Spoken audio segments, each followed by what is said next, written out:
சரீரரை நல்வழி செய்தவரே, எங்களுக்காக வேண்டிக் கொள்ளும்.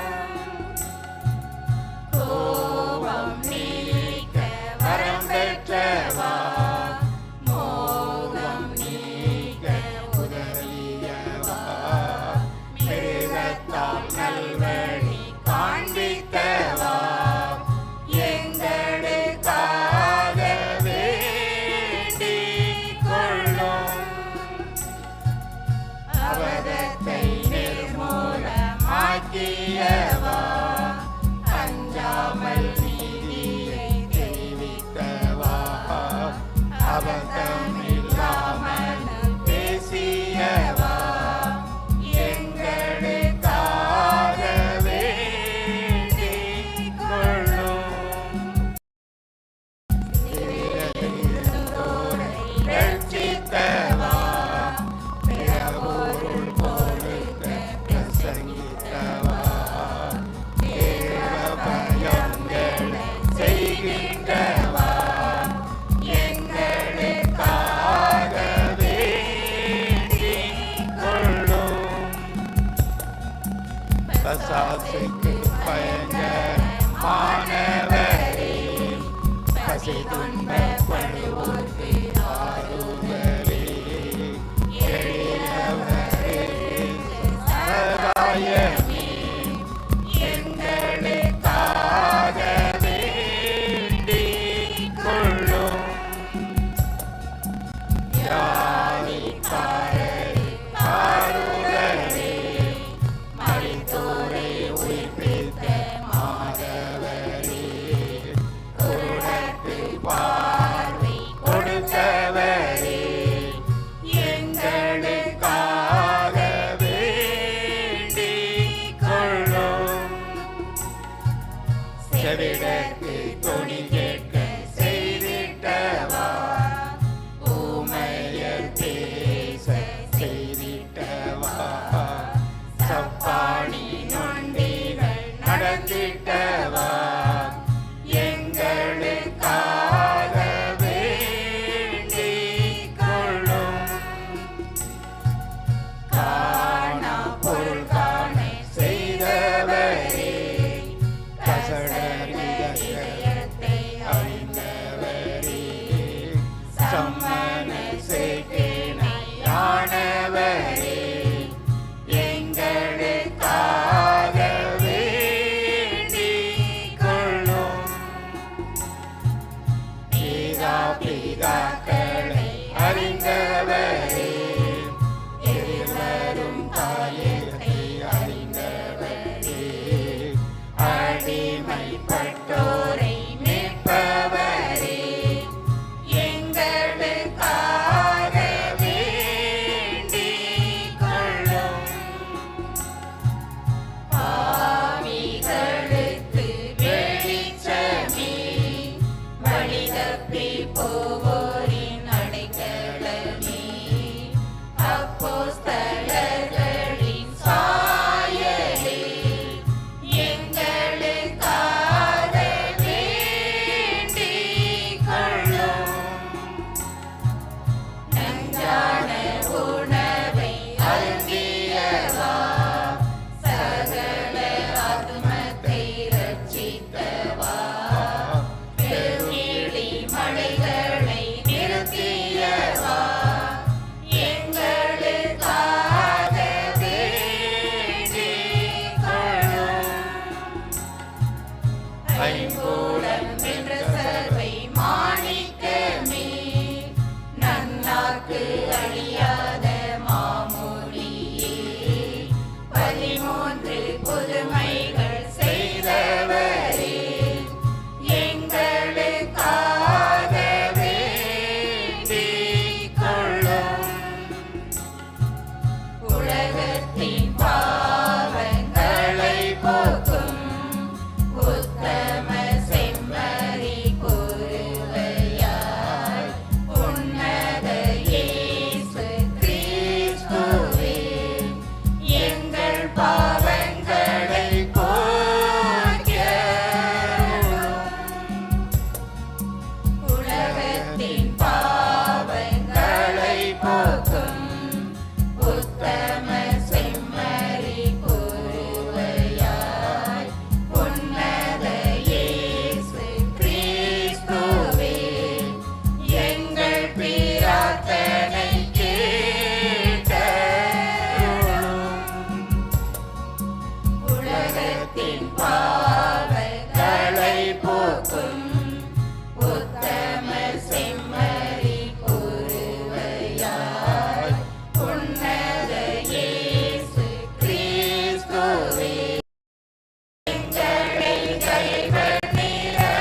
அனைவரும் நற்செய்தி வாசகத்திற்காக எழுந்து நிற்போம். ஆண்டவர் உங்களோடு இருப்பாராக.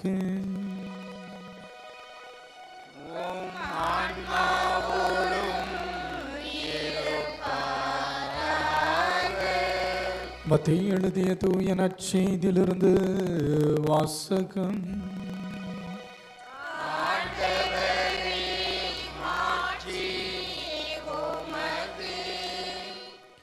அதிகாரம் 5 வாசிக்கப்படுகின்ற வார்த்தைகள் 13 முதல் 16 வரை. நீங்கள் மண்ணுலகிற்கு உப்பாய் இருக்கிறீர்கள். உப்பு ஓப்பற்று போனால் எதை கொண்டு அதை ஓப்புள்ளதாக்க முடியும்? அது வெளியில் கொட்டப்பட்டு மனிதரால் மிதிப்படும், வேறு ஒன்றுக்கும் உதவாது. நீங்கள் உலகிற்கு ஒளியாய் இருக்கிறீர்கள். மலை மேல் இருக்கும் நரர் மறைவாய் இருக்க முடியாது. எவரும் விளக்கை ஏற்றி மரக்காலுக்குள் வைப்பதில்லை, மாறாக விளக்கு தண்டின் மீதே வைப்பர். அப்பொழுதுதான் அது வீட்டில் உள்ள அனைவருக்கும் ஒளி தரும். இவ்வாறே உங்கள் ஒளி மனிதர் முன் ஒளிர்க. அப்பொழுது அவர்கள் உங்கள் நற்செயல்களையும் கண்டு உங்கள் விண்ணக தந்தையை போற்றி புகழ்வார்கள். ஆண்டவரின் அருள் வாக்கு.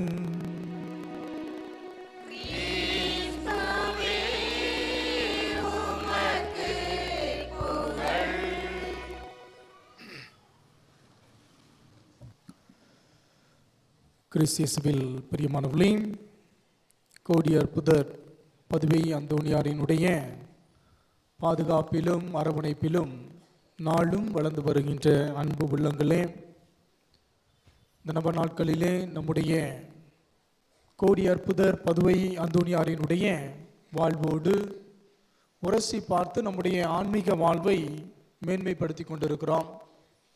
அந்தோணியாரின் வாழ்வை தியானித்து கொண்டிருக்கிறோம். நம்முடைய வாழ்வை முன்னேற்றுவதற்கான பல சிந்தனைகளை உள்வாங்கி கொண்டிருக்கிறோம். எனவே இன்றைய நாளிலே நம்முடைய அந்தோணியாரோடு ஒப்பிட்டு பார்க்க நமக்கு கொடுக்கப்பட்டிருக்க தலைப்பு என்னவென்று பார்க்கின்ற போது, கிறிஸ்துவோடு வாழ்ந்தவர் அந்தோணியார் என்ற அடிப்படையில் சிந்திக்க இருக்கிறோம். அதற்கு முன்பாக, யாரெல்லாம் நம்புறீங்க எனது பாதுகாவலர் கோடியார் புதர் என்னோடு இருந்து என்னை நல்ல முறையிலே வழி நடத்துகிறார் அப்படின்னு சொல்றவங்களாம் கை தூக்குங்க பார்ப்போம். என்னது சிலுவைப்பட்டி கோடி அற்புதர் பதவி அந்தோணியார் என்னோடு இருக்கிறார், என்னை நல்ல முறையிலே வழி நடத்துகிறார். எல்லாரும் நல்லா தூக்குறீங்களா? ஆமா, சந்தோஷம். அப்போ அதே உயர்த்திய கையோடு ஆண்டவருக்கு புகழ் சொல்லுங்க பார்ப்போம். ஆண்டவருக்கே புகழ், மரியே வாழ்க. Okay, super. அப்போ இதே மகிழ்ச்சி உங்களோடு என்றும் இருக்க நானும் தொடர்ந்து ஜெபிக்கிறேன். இயேசுவோடு வாழ்பவர் என்றால் நாம் சிந்திக்கின்ற பொழுது ஒரு நிலை வாழ்வு, ஆண்டவரோடு என்றும் இணைந்த நிலையைத்தான் இயேசுவோடு வாழ்தல் நிலை என்று சொல்லுகிறோம். இதைத்தான் யோவான் நற்செய்தி அதிகாரம் 10 இறைவார்த்தை 10 வாசிக்கிறோம். ஆடுகள் வாழ்வு பெற, அதுவும் நிறை வாழ்வு பெற நான் வந்தேன் என்று நம் ஆண்டவர் இயேசு கிறிஸ்து சொல்கிறார்.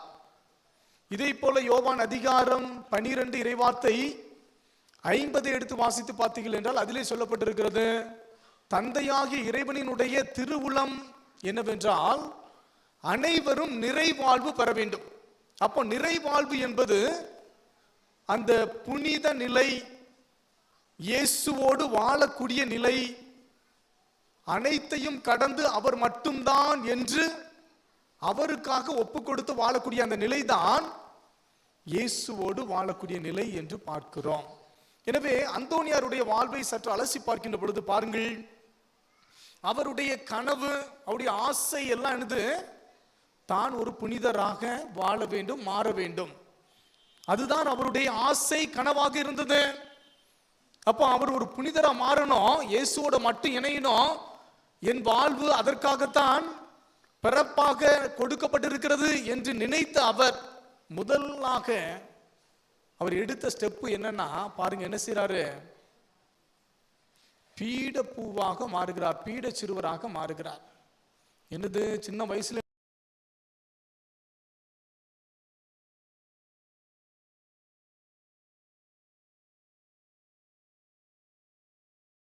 ஆண்டவர் பக்கத்துல ஆண்டவருக்கு சர்வ் பண்ணுவதற்கு, ஆண்டவருக்கு பணிவிடை செய்வதற்கு ஒரு பெரிய பாக்கியம்னா என்னது?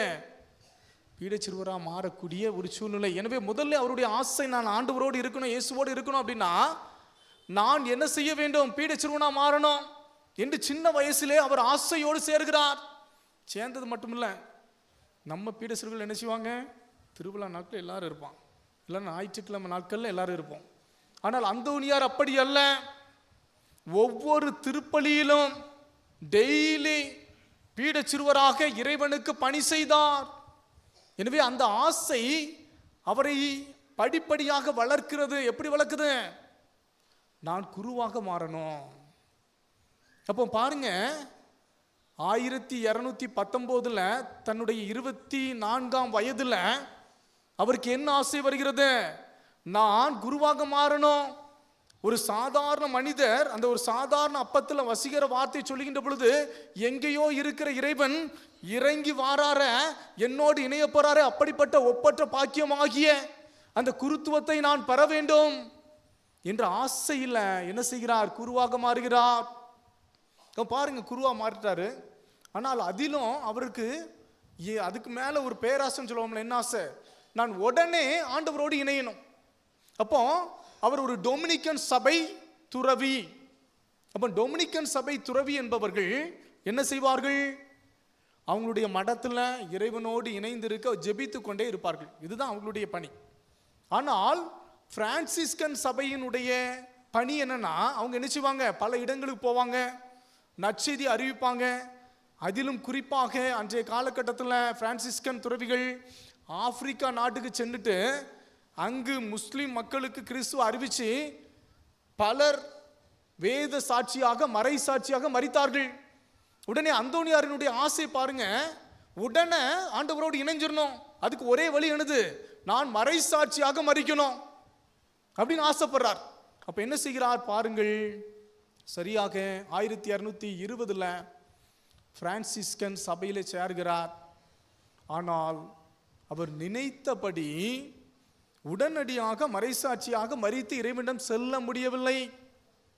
ஆனால் என்ன இறைவன் அவர் வழியாக செய்ய நினைத்தார் என்றால், இப்பொழுது நீ மட்டும் என்னோடு இணைந்திருக்கிறாய், அது மட்டும் போதாது, பல எத்தனையோ மக்களும் கிறிஸ்துவோடு வாழ வேண்டும், அந்த புனிதர்களாக மாறணும், அதற்கு நீ துணை செய்ய வேண்டும் என்று இயேசு அவருக்கென்று ஒரு பாதையை ஏற்படுத்தி அவரை அழைக்கிறார்.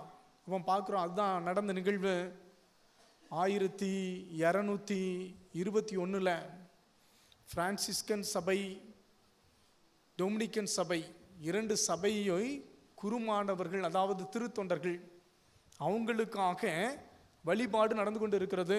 அதிலே மறைக்குறை ஆற்ற வேண்டிய குரு வரல. நம்ம பாருங்க, நம்முடைய அந்தோனியாருக்கு கொடுக்கப்படுகிறது, அவர் ஆற்றுகிறார் மறையுரை. அதை பார்த்து எத்தனையோ பேர் அப்படியே இவர்தான் உண்மையான புனிதர், இவர் வாயிலிருந்து வந்த ஒவ்வொரு வார்த்தைகளும் சுண்டி இழுக்குது, இவர் வழியாக நான் உண்மையான கிறிஸ்துவை அறிந்து கொள்கிறேன் என்று நம்பினார்கள். அதனுடைய உச்சக்கட்டமாக பிரான்சிஸ்கன் சபையின் தலைவராக இருந்த பிரான்சிஸ் அசிசியார் சொன்ன வார்த்தை, என்னுடைய சபையில உயிருள்ள மறைப்போதகர் ஒருவர் தோன்றி இருக்கிறார் என்று அவர் சொன்னாராம், அந்த மறையுரையை கேட்டுட்டு. எனவே பாருங்கள், அப்ப இந்த அளவுக்கு தான் மட்டும் கிறிஸ்துவோடு இணைந்திருந்தால் போதாது, மற்றவர்களும் இயேசுவோடு இணைந்து வாழ வேண்டும் என்ற ஒரு புதிய அழைப்பை அந்தோனியார் பெறுகிறார். அதனுடைய படிநிலையாக முதலாவதாக என்ன செய்கிறார்? குருமானவர்களுக்கு, அதாவது எத்தனையோ மக்களுக்கு கிறிஸ்துவை எடுத்துரைக்கக்கூடிய அந்த குருக்கள் என்ன செய்யணும்? கிறிஸ்துவை முதல்ல ஏற்றுக்கொள்ளணும், வாழணும். அப்பந்தான் மற்றவர்களை கிறிஸ்துவோடு கொண்டு வர முடியும், அந்த புனித நிலையை அவர்கள் அடைவதற்கு வழி செய்ய முடியும் என்று உணர்ந்த நம்முடைய கோடி அற்புதர் முதல்ல இறை வல்லுநராக அந்த குருமானவர்களுக்கு போதிக்கிறாரு. அதுக்கு பிறகு சிறப்பாக ஒரு பட்டம் அவருக்கு கொடுக்கப்படுது. எதுனா தப்பறைகளின் சம்பட்டி அப்படின்னு வாசிக்கிறோம். அதான் அன்றைய காலகட்டத்தில் பிரான்சிஸ்கன் சபையில் அந்த தப்பறைக்கு எதிர்த்து பேசக்கூடிய போதிக்கக்கூடிய மனிதர்கள் குருக்கள் இல்லை. ஒன்லி டொமினிக்கன் சபையில் தான் இருந்தாங்க.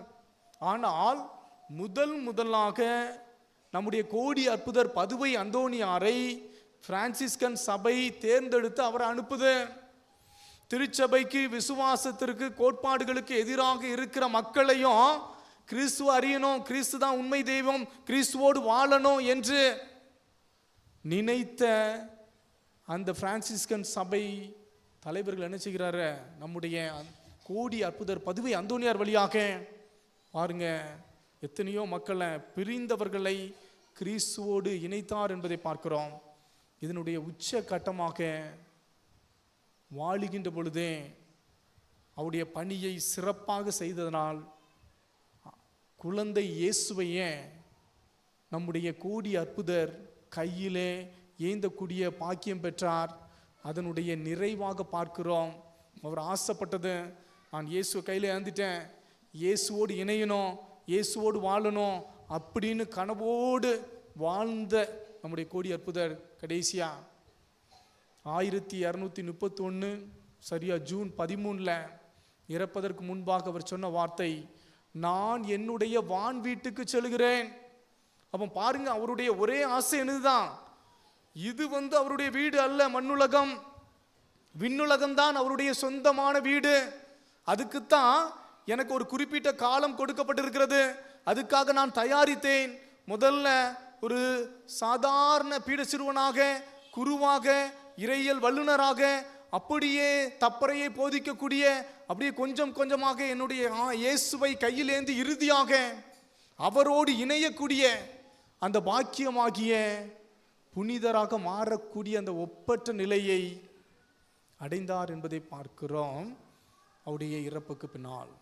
எனவே இன்றைய நாளில் நம்ம சிந்திக்கணும், நம்முடைய கோடி அற்புதர் பதுவை அந்தோனியார் அவருடைய வாழ்வே கனவே முழுவதும் ஒரு புனிதராக வாழணும், கிறிஸ்துவோடு வாழ்ந்தவர், வாழ வேண்டும் என்று வாழ்வை அர்ப்பணித்தவர். எனவே இன்றைய நாளில் நம்ம இரண்டாவதாக சிந்திக்க வேண்டியது, கிறிஸ்துவோடு வாழ்ந்த நம்முடைய கோடி அற்புதர் நம்முடைய ஆண்டவர் இயேசு கிறிஸ்துவிடமிருந்து கற்றுக்கொண்ட பல நலன்களினால், பல பண்புகளினால் தான் புனிதராக மாறினார். எனவே அவரை பின்பற்றுகிற நாமும் இயேசுவிடமிருந்து, நம்முடைய கோடி அற்புதரிடமிருந்து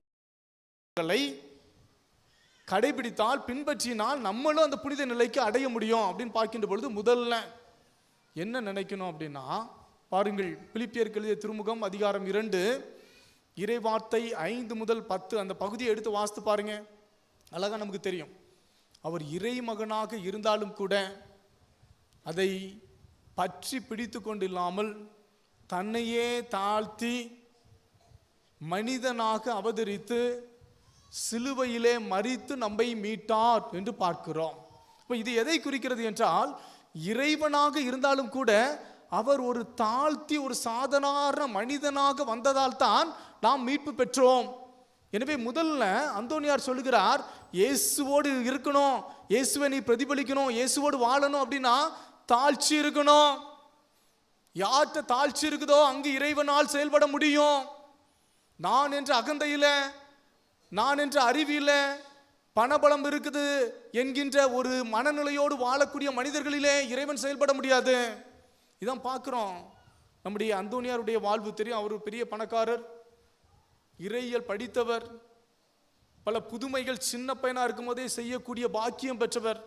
அப்படிப்பட்டவரை அந்த சபையில் உள்ள சில தலைவர்கள் என்ன செய்யறாங்க, சமையல் அறையில் சோறு பொங்க அனுப்புறாங்க. சில நேரம் அவர் வருகின்ற பொழுது என்ன செய்வார்களாம், அந்த அழுக்கு தண்ணியை கூட அவர் மேலே ஊற்றிருக்காங்களாம். சில நேரங்களே பார்க்கிறோம், அவர் இறக்க போறாரு, அவர் இறந்துட்டார்னா இங்க இருக்கிற மக்கள் எல்லாருக்கும் தெரிஞ்சிடும், அவர் புகழ் பரவிரும் அப்படின்னு நினைச்ச அவரோடு வாழ்ந்த பிற சபையை சேர்ந்த அந்த தலைவர்கள் என்ன செய்யறாங்க, அவருடைய இறப்பை கூட மறைக்கணும்னு நினைச்சாங்க. இப்படி பல விதமான கஷ்டங்களை தன்னோடு வாழ்ந்த சபை உறுப்பினர்களால் பெற்றாலும் கூட தாழ்ச்சியோடு அவங்க நமக்கு சீனியர், அவங்க நமக்கு மேலே உள்ளவர்கள் என்று தன்னை தாழ்த்தி ஏற்றுக்கொண்ட அந்த கோடி அற்புதர் எத்தனையோ புதுமைகளை செய்ய முடிந்தது என்பதை பார்க்கிறோம். எனவே முதல்ல நினைக்கணும், நம்முடைய வாழ்வு நம்முடைய கோடி அற்புதரை போல உயர வேண்டும். அந்த புனிதத்தை அடையினா என்ன செய்ய வேண்டும்? நீங்க தாழ்த்தணும். அதுதான் வாசிக்கிறோம் யாக்கோபுக்கு எழுதிய திருமுகத்தில் அதிகாரம் 4 இறைவார்த்தை 10ல், இறைவன் முன் உங்களை தாழ்த்துங்கள், அவர் உங்களை உயர்த்துவார். தாழ்த்தணும். இதே போல பார்க்கிறோம் லூக்கா நற்செய்தியில் வாசிக்கிறோம், குழந்தைகளுக்கு ஞானிகளுக்கு மறைச்சிட்டு ஒரு சாதாரண குழந்தை உள்ளம் கொண்டவர்களுக்கு இறைவன் வெளிப்படுத்தினார் என்றால், அறிவோடு ஞானத்தோடு வல்லமையோடு நிற்கிறவங்களுக்கு மத்தியில் இறைவனுடைய ஞானம் செயல்பட முடியாது. தாழ்ச்சியோட பணிகிற உள்ளத்துல தான் இறைவனால் இயங்க முடியும். இதை போலத்தான் இப்படிப்பட்ட மனிதர்கள் மத்தியில் இறைவன் மாட்சி அடைகிறார் என்று விவிலியம் சொல்கிறது. எனவே முதல்ல நினைக்கணும், நம் கோடி அற்புதர் புனித நிலையை அடைந்தார் என்றால் அவரில் இறைவன் செயல்பட அவருடைய உள்ளம் தாழ்ச்சியாக இருந்தது. அதான் தாழ்ச்சி என்பதற்கு ஆங்கிலத்தில் சொல்லுவார்கள். என்ன சொல்லுவாங்க ஆங்கிலத்தில் தாழ்ச்சினா? நம்ம நிறைய பேர் சிபிஎஸ்சியில் படிக்கிறோம், மெட்ரிகுலேஷனில் படிக்கிறோம், ஐசிஐசி போர்டில் படிக்கிறோம், ஆங்கிலோ இந்தியனில் படிக்கிறீங்க. சாதாரண வார்த்தை தாழ்ச்சி, அதுக்கு இங்கிலீஷில் என்ன சொல்லுவோம்? யாராவது சொல்லுங்க பார்ப்போம். வாய்ப்பில் ராஜாவா? தாழ்ச்சியை ஹியூமிலிட்டி அப்படின்னு சொல்லுவாங்க. ஹியூமிலிட்டி. அவன் பாருங்க, அந்த ஹியூமிலிட்டி அப்படின்னா அதனுடைய மூளை சொல் எடுத்துனா ஹும்ஸ் என்று சொல்லக்கூடிய ஒரு கிரீக் வார்த்தையிலிருந்து வருகிறதா. அதனுடைய பொருள் மண் ஒன்றும் இல்லாமை. எனவே எப்பொழுது ஒரு மனிதன் தன்னை ஒன்றுமில்லாதவனாக நினைக்க அவனுக்கு வளர்ச்சி, அவனுள் இறை ஞானம் இருக்கிறது, அவனுள் இறைவன் செயல்பட முடிகிறது, அவனால் பல மாட்சியை இந்த உலகத்தில் செய்ய முடியும். நம்முடைய அந்தோனியாரை போல முதல்ல. ரெண்டாவது பாருங்க, நம்ம பார்க்கிறோம், ஆண்டவர் இயேசு கிறிஸ்து எப்பொழுதுமே காலையிலும் மாலையிலும் ஜெபித்தார் என்று விவிலியத்தில் வாசிக்கிறோம். இதே போல அந்தோனியாருடைய வாழ்வும் எப்படி இருந்தது என்றால், ஜெபத்தில் அவர் மற்ற எல்லாத்துக்கும் ஒரு எடுத்துக்காட்டாக வாழ்ந்தார் என்றால், காலையில் முதலில் நற்கருணை ஆண்டவரை சந்தித்து அவரிடம் வணக்கம் செலுத்திவிட்டு திருப்பலி செலுத்தி விட்டு தான் நிறைவேற்றி விட்டு தான் என்ன செய்வார்? தன்னுடைய பணியை தொடங்குகிறார்.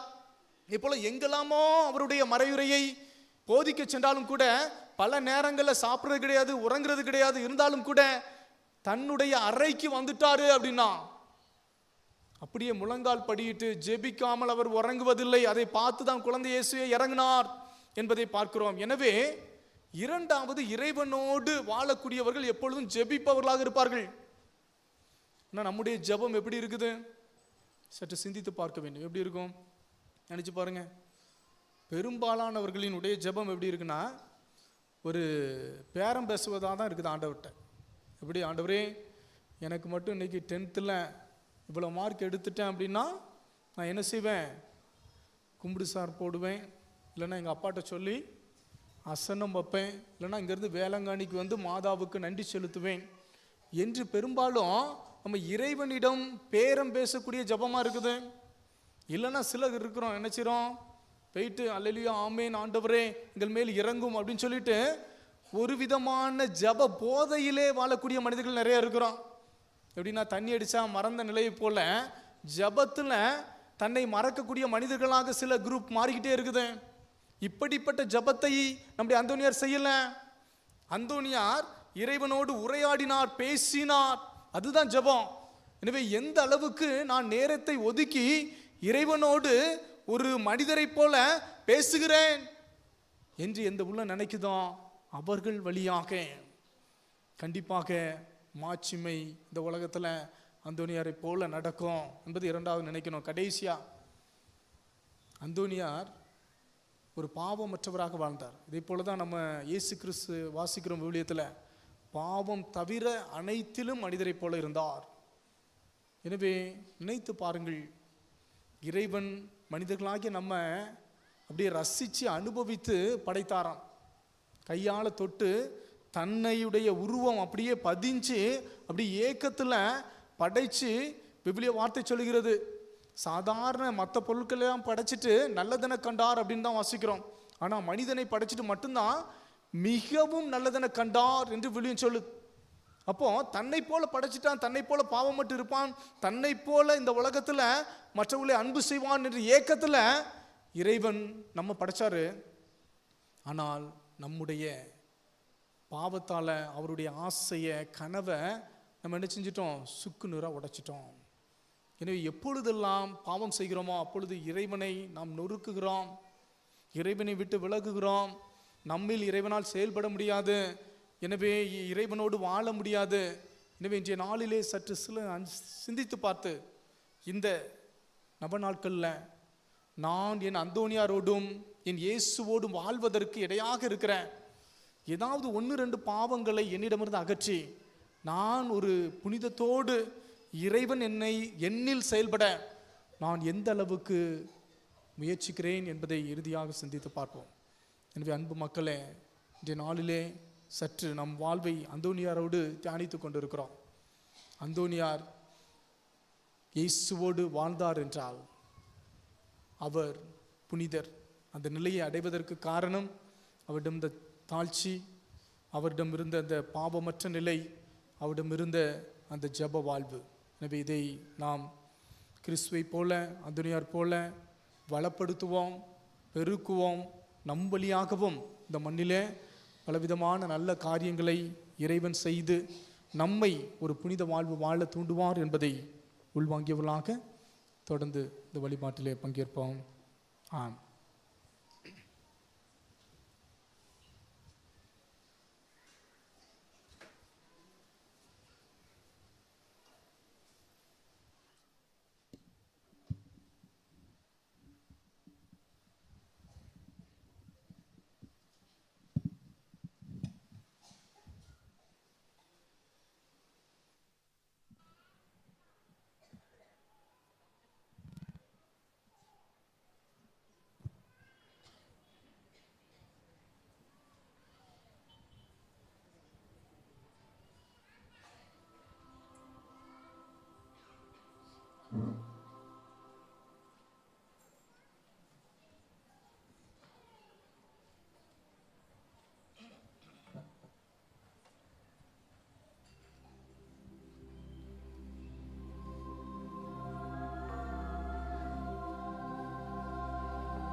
சர்வ நன்மைகளின் பூரண பொக்கிஷமாகிய திவ்ய சேசுவே, எல்லாத்தையும் பார்க்க தேவரீரை அத்தியந்த பக்தியுடனே ஆராதிக்கிறேன்.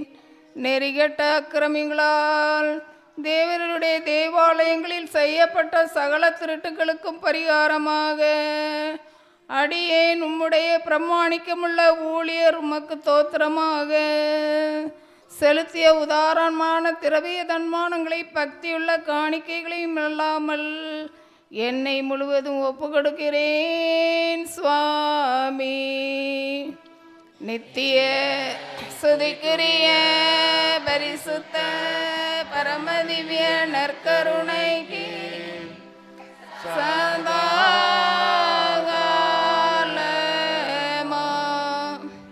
ஆராதனையும் ஸ்துதியும் தோத்திரமும் நமஸ்காரமோ உண்டாக கடவதே. சேசுநாதருடைய திரு இருதயத்துக்கு தங்கள் குடும்பங்களை ஒப்பு கொடுக்கிற ஜெபம். இயேசுவின் திரு இருதயமே, கிறிஸ்துவ குடும்பங்களுக்கு தேவரே செய்து வரும் சகல உபகாரங்களையும் சொல்ல முடியாத உமது நன்மைத்தனத்தையும் நினைத்து நன்றியிருந்த பட்சத்தோடு உமது திருப்பாதத்தில் சாஸ்திரங்கமாக விழுந்த நேசமுள்ள சேசுவே, எங்கள் குடும்பங்களில் உள்ள சகலரையும் உமக்கு ஒப்பு கொடுக்கிறோம். தேவரீர் எங்களை ஆசீர்வதித்து இப்போதும் எப்போதும் உமது திரை இருதய நிழலில் நாங்கள் இளைப்பார செய்தருளும். தவறு எங்களில் எவனாவது உமது திரை இருதயத்தை நோக செய்திருந்தால் அவன் குற்றத்திற்கு நாங்களே நிந்தை பரிகாரம் செய்கிறோம். உமது திரு இருதயத்தை பார்த்து எங்கள் பரிகாரத்தை ஏற்றுக்கொண்டு அவர்களுக்கு கிருபை செய்தருளும். இதுவுமன்றி உலகத்தில் இருக்கும் சகல குடும்பங்களுக்காகவும் உம்மை மன்றாடுகிறோம். பலவினருக்கு பலமும் விருத்தாப்பியருக்கு ஊன்றுகோலும் விதவைகளுக்கு ஆதரவும் அனாதை பிள்ளைகளுக்கு தஞ்சமாய் இருக்க தயபுரியும். ஒவ்வொரு வீட்டிலும் நோயாளிகள் அவஸ்தைப்படுகிறவர்கள் தலைமாட்டில் தேவரீர் தாமே விழித்து காத்திருப்பீராக.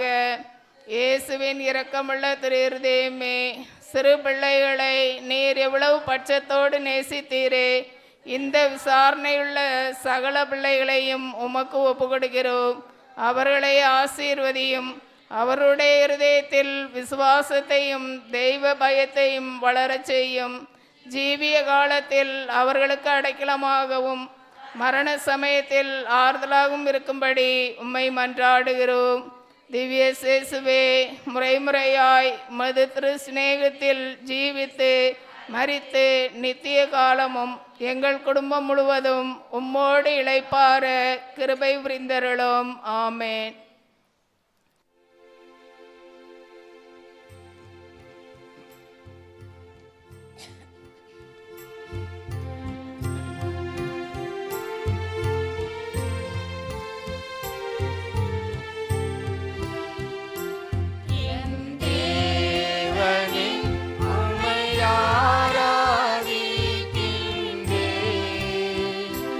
உம்மை விசுவசிக்கின்றேன்.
ஜெபிப்போமாக.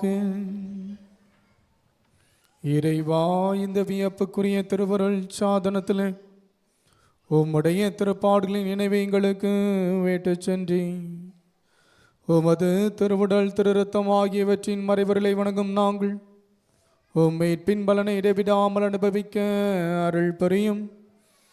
என்றென்றும் வாழ்ந்து ஆட்சி செய்கின்றவர் நீரே.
இனி இவர்களே உங்கள் அனைவருக்கும் வணக்கம். நல்லா இருக்கீங்களா? மகிழ்ச்சியாக இருக்கீங்களா? நான் ரொம்ப மகிழ்ச்சியாக இருக்கேன். ஏன்? இன்றைய காலை நாளில் என்னுடைய பிறந்த நாளை கொண்டாடுகிறேன். நம்முடைய திருத்தலத்திலேருந்து ஒரு மிக ஆசீர்வாதம் வைக்கப்பட்ட ஒரு நாளாக எனக்கு அமைந்தது. நிறைய பேர் வாழ்த்தினீர்கள், பாராட்டுகிறீர்கள். இன்றைய நாளில் ஜெபிக்க அழைத்தேன், நிறைய பேர் ஜெபித்திருப்பீர்கள். எனவே உங்கள் அனைவருக்கும் மனதார என்னுடைய நன்றியை தெரிவித்துக் கொள்கிறேன். இனியவர்களே, இன்றைய நாளில் மிகச் சிறப்பாக நம்முடைய திருவிழாவினுடைய 8ஆம் நாள் இயேசுவோடு வாழ்பவர் புனித அந்தோனியார் என்ற தலைப்பில் நம்முடைய தந்தை அருட்பணி விஜயன் அவர்கள் இன்றைய நாளில் மறைவுரை வழங்கியிருக்கிறார்கள். தந்தை அவர்கள் தற்போது புனித ஜோசப் மெட்ரிக் மேல்நிலைப்பள்ளி என்ற பள்ளி நிலையில் தாளாளராக செயல்படக்கூடிய ஒரு தந்தை. அதோடு மட்டுமல்லாமல் நம்முடைய சொந்தக்காரர், அப்படித்தானே, நிறைய பேருக்கு சொந்தக்காரராக இருப்பார். நம்முடைய பங்கியை சார்ந்த ராஜபாளையத்தினுடைய மண்ணின் மைந்தராக இருக்கக்கூடியவர். அவர் ராஜபாளையத்துக்காரராக இருந்தாலும் கூட இந்த சிலுவை பெட்டியினுடைய மீது அதிக பற்று கொண்டவர். நாங்கள் அவரை அழைப்பிதழ் கொடுத்து கிட்டத்தட்ட அந்த சிலுவைப்பட்டினுடைய வளர்ச்சிக்காக பேசுகின்ற போது அவரிடம் வெளிப்பட்ட அந்த வார்த்தைகள் எல்லாம் எவ்வளவு பற்றுறுதியோடு நம்ம ஊருடைய வளர்ச்சிக்கு எவ்வளவு முன்னேற்றத்தை அவர் கனவு கண்டு வைத்திருக்கிறார் என்பதை பார்க்கும்போது மிக அழகாக தெரிந்தது, புரிந்தது. இன்றைய நாளில் மிகச் சிறப்பாக இயேசுவோடு வாழ்பவர் புனித அந்தோனியார். இந்த தலைப்பில் எவ்வாறு புனித அந்தோனியார் தொடக்கத்தில் ஒரு பீடச் சிறுவராக இருந்து அதன் பின் நான் குருவாக மாற வேண்டும் என்று ஆசைப்பட்டு இறுதி வரை முதலில் டொமினிக்கன் சபையில் இணைந்தார். அதன் பின்பு பிரான்சிஸ் சபையில் இருந்தார். மறை சாட்சியாக மாற ஆசைப்பட்டார். அதன் பின்பு ஒரு மறை போதகராக மாறினார்.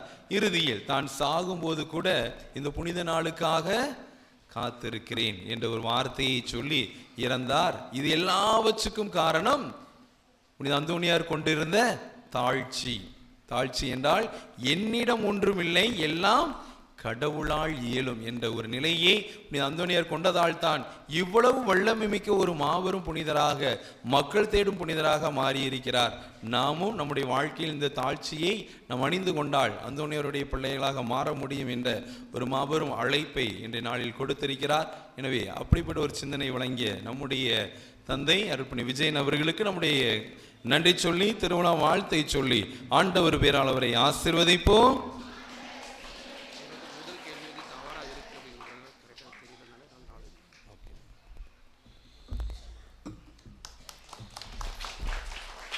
நன்றி தந்தை.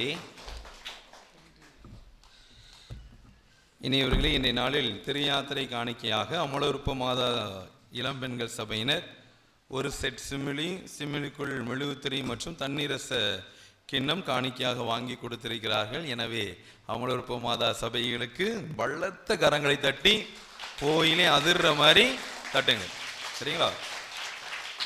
நேற்று தான் விசாரித்தேன், என்னப்பா ஆளை காணவில்லை என்று. எல்லாரும் வேலை நிமித்தமாக ஒன்று கூடவில்லை என்று கூறின அந்த வார்த்தை கேட்கும்போது நம்முடைய ஊரின் வளர்ச்சிக்காக, குடும்பத்திற்காக எவ்வளவு உழைக்கிறார்கள் என்ற அந்த ஒரு சிந்தனை பார்க்கும்போது மெய் சிலித்தேன், மறந்தேன்.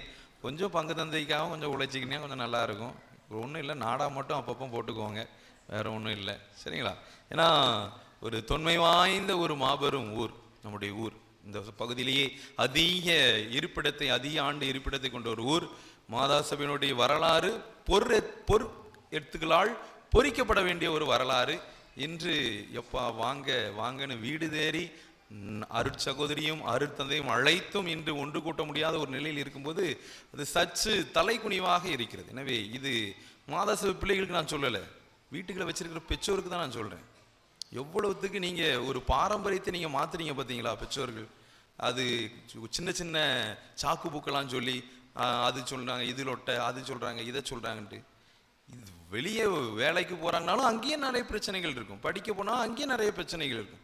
அப்போ இந்த மாதா சபை கட்டுப்படாம இருக்கிறதுக்கு காரணம் அவருடைய பெற்றோர்களாக இருக்கக்கூடிய சூசேப்பர் சபையும் திருக்குடும்ப சபையும் தான், இல்லையா? அப்போ நீங்க உங்களுடைய குழந்தைகளை மனமு வந்து அனுப்புங்கள். அருட்சகோதரி அவர்கள் எல்லா வீட்டையும் கதவை தட்டி ஏறி இருக்காங்க. இன்னும் ஒன்று கூட்ட முடியவில்லை என்றால் என் ஒத்துழைப்பு நல்காமல் இருக்கிறது. எனவே இந்த திருவிழா அதுக்கு ஒரு காரணகர்த்தாவாக அமைந்து வருகின்ற நாட்களில் மாதா சபையினர் ஒன்றாக இணைந்து மீண்டும் புத்துயிரோடு வீழ்கொண்டு சபை திருவிழாவை நடத்துமாறு அன்போடு கேட்டுக்கொள்கிறேன், சரிங்களா? நீ எப்போ சேர்றீங்களோ அன்னைக்கு உங்களுக்கு உடனே நான் சபை திருவிழாவை உடனடியாக நான் கொடுத்துட்றேன், சரிங்களா? நம்ம ஊரில் மட்டும்தான் இன்னும் சபை திருவிழா நடத்தலை. அது எப்படி சொல்ல, லைவ் வேற போய்கிட்டு இருக்கு. சரி, இருந்தாலும் பதிவு செய்ய வேண்டியது என்னுடைய கடமை, சரிங்களா?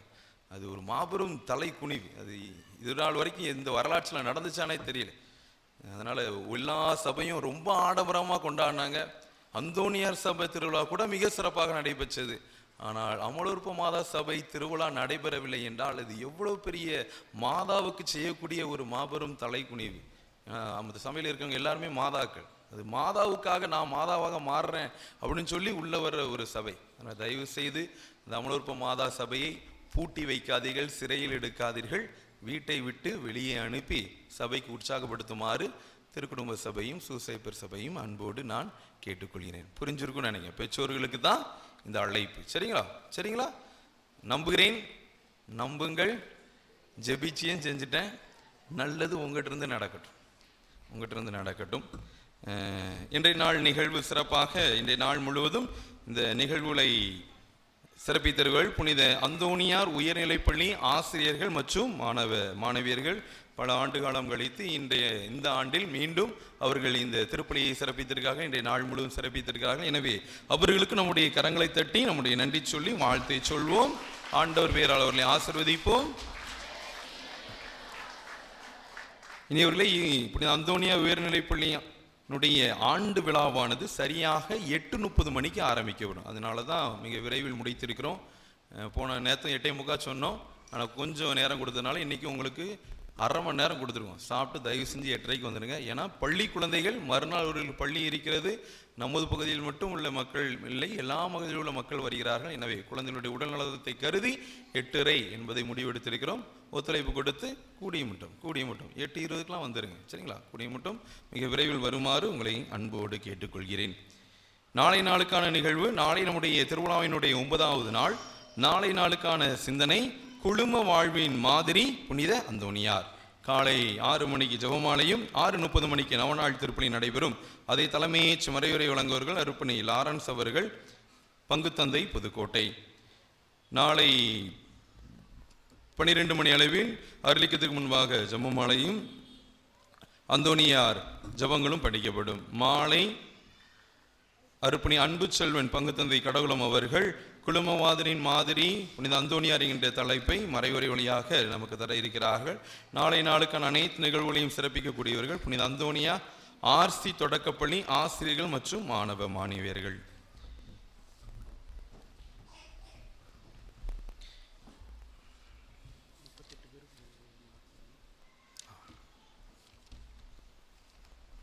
நேற்றைய நாளுக்கான கேள்வியும் பதிலும்.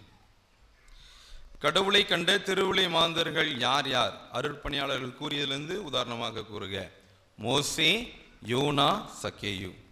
கேள்வி எண் 2. எந்த பண்புகளை கொண்டு வாழ்ந்தால் நாம் கடவுளை காண முடியும்? நீ செய்வது கடவுளுக்கு எதிரான செயல், நீ அனைவரையும் கடவுளுக்கு அன்பு செய்ய வேண்டும் என்ற இல்லை, எளிமை, நேர்மை, அன்பு.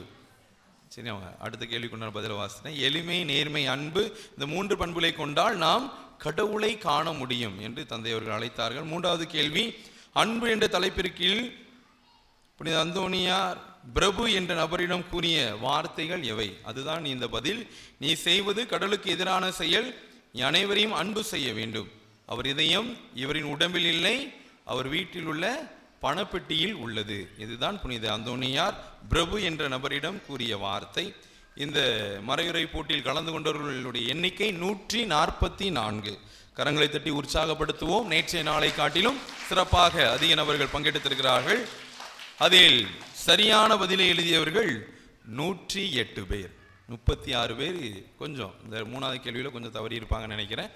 36 பேர் தவறாக எழுதியிருக்கிறார்கள். 108 பேர், கிட்டத்தட்ட 85% நீங்கள் வெற்றி பெற்றிருக்கிறீர்கள். எனவே வாழ்த்துக்கள், பாராட்டுகள். அதிலிருந்து தந்தை அவர்கள் 3 நபரை தேர்ந்தெடுத்து இப்போது பரிசு வழங்குவார்.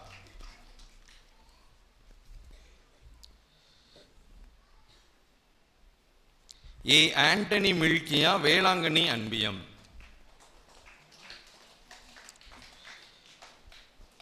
ஏ சேசு பெர்னித், வேளாங்கண்ணி அன்பியம்.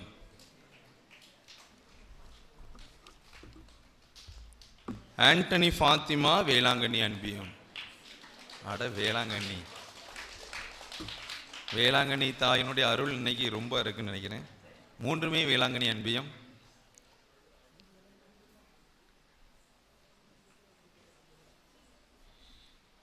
ஆண்டனி ஃபாத்திமா, இவங்களா?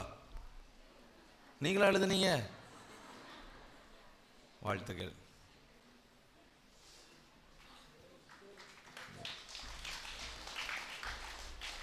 இன்றைய நாளுக்கான கேள்வி.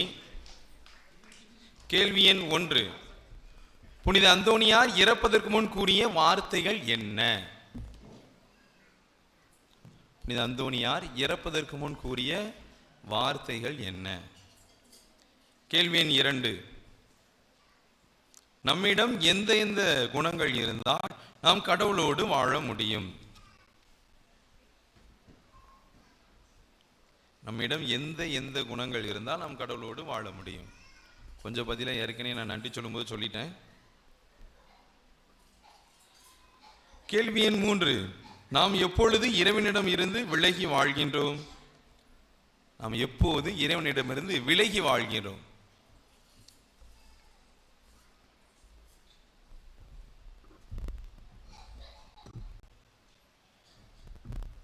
எழுதியாச்சா?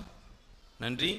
அந்தோனியார் கேட்கும் 13 கற்கள் என்ற திட்டம் மிக சிறப்பாக நடைபெற்றுக் கொண்டே இருக்கிறது. இருந்தாலும் இன்னும் யாரும் ஆரம்பிக்காமல் இருந்தால் இன்றைய நாளிலிருந்து ஆரம்பித்து தொடர்ந்து இந்த ஆலய வளர்ச்சிக்கு உதவுமாறு உங்களை அன்போடு கேட்டுக்கொள்கிறேன். நன்றி.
இஸ்பானியா நாட்டின் மகுடமே சிலுவை நகர் புனிதரே, உந்தன் தரிசனம் காண்பது கண்பெற்ற வரவோ. உலகத்தின் இரட்சகர் கரத்தில் அமர்ந்திட உந்தன் பரிசுத்த வாழ்வுதனை கண்டு கொள்ளவே இத்தனை பாக்கியம் பெற்ற அந்தோணி முனிவரே, உம்மை சிலுவை நகர் பெற்றது எம் முன்னோர் செய்த தவமோ. இத்தனை ஆண்டுகள் ஒரு நொடியும் பிசகாமல் தாய் போல காத்து நின்றார். துயர் நோய்களும் கொள்ளை நோய் அச்சமும்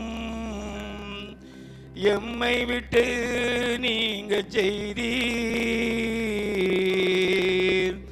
பாவம் எனும் இருள் சூழ்ந்து பரிதவிக்கும் வேளையில் பரிசுத்த கரம் கொண்டு எம்மை தாங்குவாய். சத்திய திருச்சபையின் வச்சிர தூணாக எங்கள் விசுவாசம் பாதுகாப்பாய். கடலிலும் கரையிலும் ஆபத்தில் மக்களை உந்தன் துறைமுகம் கொண்டு சேர்ப்பாய். எத்தனை ஆலயங்கள் உன் பெயரில் பாரினில் அத்தனையும் சாட்சி அல்லவா.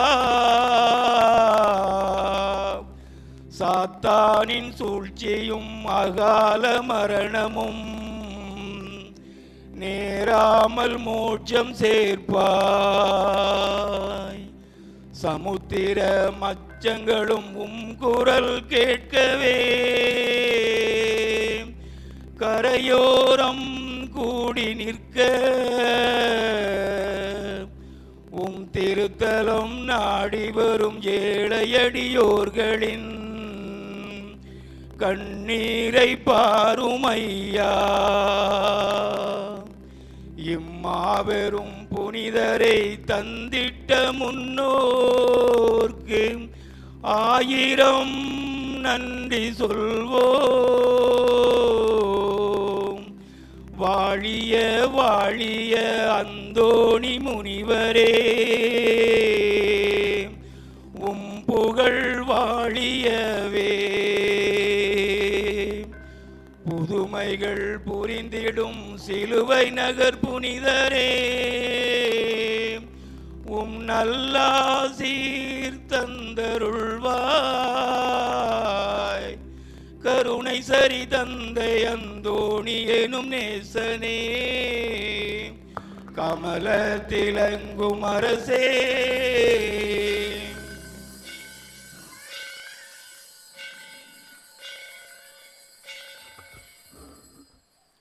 புதிய கோவில் கட்டுமான பணி சிறப்பாக நடைபெறவும் அதற்காக உதவி செய்கிற குடும்பங்களின் நலனுக்காகவும் புனித அந்தோணியாரை பார்த்து வேண்டிக் கொள்வோம். பரலோகத்தில் இருக்கிற எங்கள் பிதாவே, உம்முடைய நாமத்தை கொடுவதாக, உம்முடைய ராஜ்யம் வருக, உம்முடைய சித்தம் பரலோகத்தில் செய்யப்படுவது போல புலோகத்திலும் செய்யப்படுவதாக.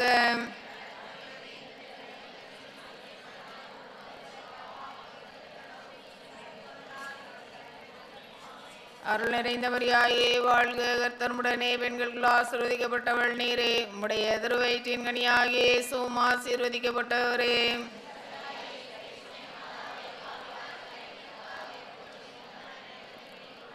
பிதாவுக்கு சுதனுக்கும் பரிசுத்த ஆவிக்கும் மகிமை உண்டாவதாக. உத்திரகத்தில் இருக்கிற ஆத்மங்களுக்கு ஆறுதலாக வேண்டிக் கொள்வோம். பரலோகத்தில் இருக்கிற எங்கள் பிதாவே, உம்முடைய நாமத்தை கொடுவதாக, உம்முடைய ராஜ்யம் வருக, உம்முடைய சித்தம் பரலோகத்தில் செய்யப்படுவது போல புலோகத்திலும் செய்யப்படுவதாக.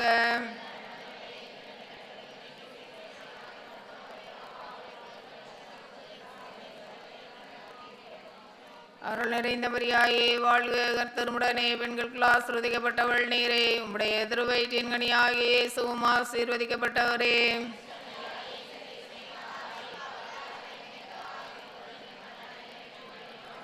பிதாவுக்கும் சுதனுக்கும் பரிசுத்த ஆவிக்கும் மகிமை உண்டாவதாக. நித்திய சதிக்குரிய பரிசுத்த பரமதிவ்ய நற்கருணைக்கு சதாகாலமோ ஆராதனையும் ஸ்துதியும் தோத்திரமும் நமஸ்காரமோ உண்டாக கடவுதே. அச்சிஷ்ட சிலுவை அடையாளத்தினாலே எங்கள் சத்துருக்களிடமிருந்து எங்களை ரட்சித்துக் கொள்ளும். எங்கள் சர்வேஸ்வரா பிதா சுதன் பரிசுத்த ஆவியின் பெயராலே ஆமென்.